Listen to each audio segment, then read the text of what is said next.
હું બાળ તાલુકાના આપણે 29 ઉંટરડા જિલ્લા પંચાયતની સીટના આંબલિયારા ગામનો વતની છું અને છેલ્લા 4 ટર્મથી ઉંટરડા 29ની સીટ અનુસૂચિત જાતિને ફાળવવામાં આવેલ છે। છેલ્લા 4 ટર્મથી બાળ તાલુકાની અંદર અનુસૂચિત જાતિની સીટ એકના એક રોહિત સમાજને જ ફાળવવામાં આવે છે।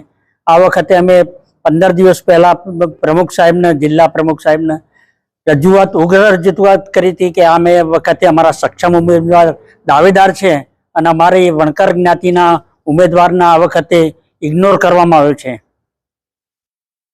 એ બાબતે અમે જિલ્લા પ્રમુખ સાહેબને રજૂઆત કરવા માટે આવ્યા છે।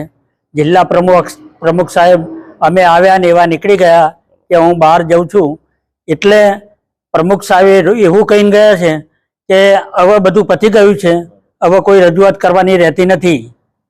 આગળની રણનીતિ વિરોધ કેવો રહેશે? આગળની રણનીતિમાં ગઈકાલે 200 માણસે ભાજપમાંથી રાજીનામું તો આપી જ દીધું છે અને હવે બીજા જે ઉંટરડા છે, આંબલિયારા છે, લીંબ છે, ટેનપુર છે, અમિયાપુર છે, એ બધા અનુસૂચિત જાતિના ઉમેદવારો રાજીનામું આપવા માટે તૈયાર છીએ।